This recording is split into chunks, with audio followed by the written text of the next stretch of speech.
యేసు క్రీస్తునామములో అందరికీ వందనాలు. మరి ఇది మన యొక్క బైబిల్ వాక్య ధ్యానం కొరకై ఆ, మార్కు రాసిన స్వార్త మార్కు రాసిన స్వార్త మరి 3వ అధ్యాయము 33వ వచనం చదువుతానండి. మార్కు స్వార్త 3:33.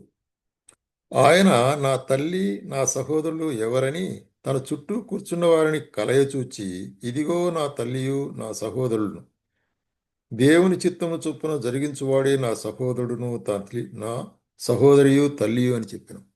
ఇక్కడ యేసు ప్రభు ఒక విశేషమైన కార్యాన్ని బయలుపరుస్తున్నాడు. ఆయన జనుల మధ్యలో ఉండేటప్పుడు ఆయన యొక్క తల్లి మరియు సహోదరులు వస్తారు. అప్పుడు పక్క ఉండే వారంతా కలిసి, ఇదిగో మీ తల్లి సహోదరులు వచ్చినారంటే, ఈ సందర్భంలో యేసు ప్రభు ఏమంటున్నాడంటే, ఎవరు నాకు తల్లి సహోదరులు సహోదరులు ఎవరంటే వీళ్ళు కాదు, నా యొక్క మరి చిత్తమును జరిగించువాడే నాకు సహోదరుడు సహోదరి. అంటే క్రీస్తు తన యొక్క మరి భౌతికమైన కుటుంబాన్ని పక్కన పెడుతూ తన యందు విశ్వాసం ఉంచిన వారిని కుటుంబముగా చేసుకుంటున్నాడు. క్రీస్తు కుటుంబం ఇది ఒక మరి ఆత్మీయమైన రహస్యంగా ఉంటుంది. క్రీస్తు కుటుంబము అనేటువంటిది అది కొరకే ఆయన మనకు తండ్రి ఉంటున్నాడు అనేటువంటి కార్యాన్ని మనకు చెప్తుంటున్నాడు. చూడండి, మనం గమనించినట్లయితే అపోస్తలుడైన పౌలు రోమీయులకు రాస్తూ ఏమంటాడు, 8వ అధ్యాయము 15వ వచనములో 14, దేవుని ఆత్మచేత ఎందరూ నడిపింపబడుదురో వారందరూ దేవుని కుమారులై ఎందురు. కాబట్టి ఆయన ఆత్మచేత నడిపించబడిన వారు ఆయన కుమారులై ఉంటారు. ఏలైనగా మరలా భయపట్టుకు మీరు దాస్యపాత్మను పొందలేదు, కానీ దత్తపుత్రాత్మను కలిగిన వారమే అబ్బా తండ్రి అని దేవుని మొరపెట్టుకుంటున్నాం. మనం దేవుని పిల్లలమంటున్నాడు. కాబట్టి దేవుని కుటుంబము ఆత్మీయమైన కుటుంబం.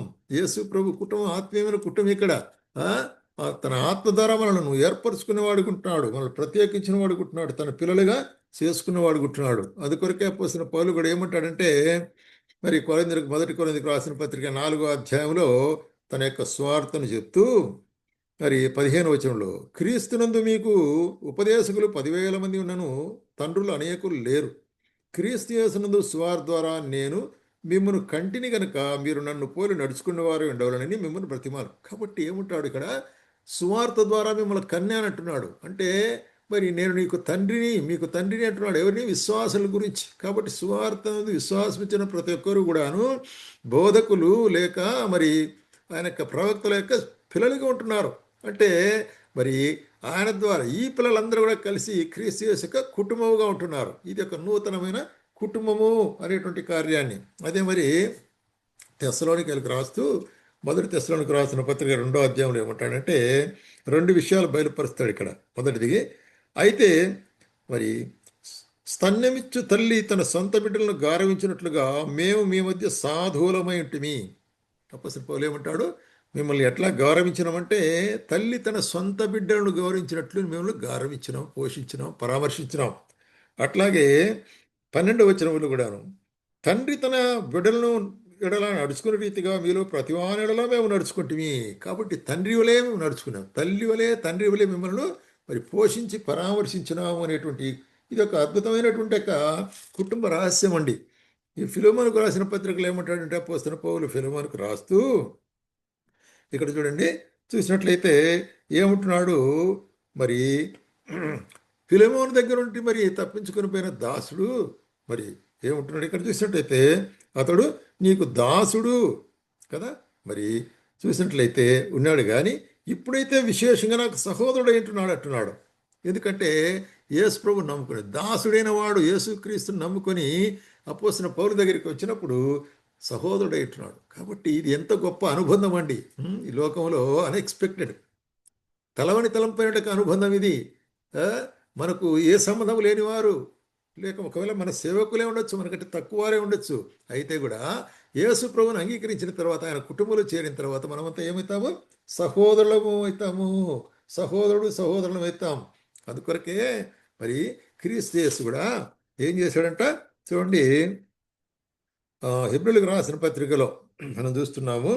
మరి ఇక్కడ ఆ, హెబ్రీయులకు రాసిన పత్రిక 2వ అధ్యాయం 13వ వచనంలో ఏమంటున్నాడు ఇక్కడ చూసినట్లయితే, రైట్, ఇదిగో నేను నాకు ఇచ్చిన దేవుడు నాకు ఇచ్చిన పిల్లల్ని చెప్పుచు, కాబట్టి పిల్లలు రక్తమాంసంలో పాలు గలవారై ఆ ప్రకారం మరణం యొక్క బలం గలవారిని, అనగా అపవాదిని మరణం ద్వారా నశింపజేటుకు, జీవితకాలంతో మరణదాస్యం నుండి లోబడిన వారు విడిపించుటకు ఆయన కూడా రక్తమాంసంలో పాలేవాడాయన. కాబట్టి మరి మనము రక్తమాంసంలో పాలే శరీరంలో ఉంటున్నాం కాబట్టి మరి దేవుడు కూడా యేసుక్రీస్తు రూపంలో మరి రక్తమాంసంలో పాలివాడై మరి మనలందరినీ తన పిల్లలు, మనల్ని విడిపించడానికి వచ్చినాను, మరణ భయం నుంచి విడిపించడానికి వచ్చినాను అనే కార్యాన్ని బయలుపరుస్తున్నాడు. కాబట్టి యేసుక్రీస్తు యొక్క కుటుంబము అనేటువంటిది ఇది ఒక రహస్యము. ఈ భూమి మీద ఇది ఒక రహస్యంగా ఉంటున్నది. అందుకొరకు ఏమంటాడంటే ఆయన మరి సిలువకు వెళ్ళక మునుపు యోహాను స్వార్తలో ఇట్లాగా ప్రార్థన చేస్తుంటున్నాడు. చూడండి 17వ అధ్యాయంలో మనం గమనించినట్లయితే, యేసు ఈ మాటలు చెప్పి ఆకాశం కనులెత్తి, తండ్రి నా గడియ వచ్చినది, నీ కుమారుడు నిన్ను మహింపరచునట్లు నీ కుమారుని మహింపరచుము, నీవు నీ కుమారునికి ఇచ్చిన వారందరికీ ఆయన నిత్య జీవం అనుగ్రహించినట్లు. నీ కుమారునికి ఇచ్చిన వారందరినీ అంటే నీ కుమారుడు మీద విశ్వసించిన వారందరినీ, నీ కుమారుని నమ్ముకున్న వారందరినీ ఎట్లా అనుకోరు, నిత్య జీవం కొరకై, ఎటర్నల్ లైఫ్ కదా.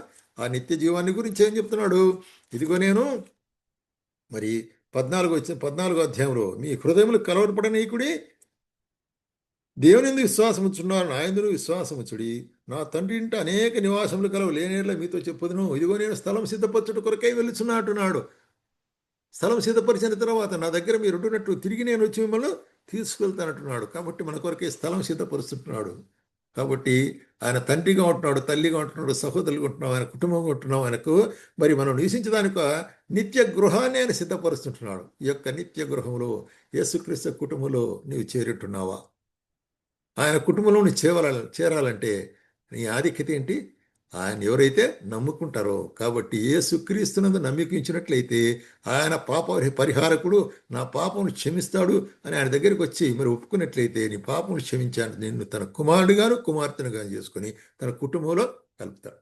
కాబట్టి ఆ కుటుంబమే క్రీస్తు యొక్క కుటుంబము, అదే సంఘము, అదే ఆయన యొక్క శరీరము, ఆయన శిరస్సు అనేటువంటిది. మరి ఈ కార్యములు మరి ఇవన్నీ కూడా దైవిక మర్మాలు, ఇవన్నీ కూడా దైవిక మర్మములు ఈ లోకంలో నెరవేర్చబడుతుంటున్నది. కాబట్టి యేసుక్రీస్తు కుటుంబం విశాలమైన కుటుంబం, దాంట్లో మరి చేరుటకు నిన్ను కూడా దేవుడు ఆహ్వానిస్తుంటున్నాడు. అటువంటి కుటుంబంలో చేరినట్లయితే ఆయన నిత్య జీవంలో మనం ఆయనతో కూడా ఆ యొక్క నిత్య గృహంలో ఉంటాము అనేటువంటి కార్యాన్ని మనం జ్ఞాపం చేసుకొని ఆ విధంగా ఒక తీర్మానం చేసుకొని యేసు ప్రభువునందు విశ్వాసం ఉంచు, అప్పుడు నీవును నీ ఇంటి వారు రక్షించబడుదురు అంటున్నాడు.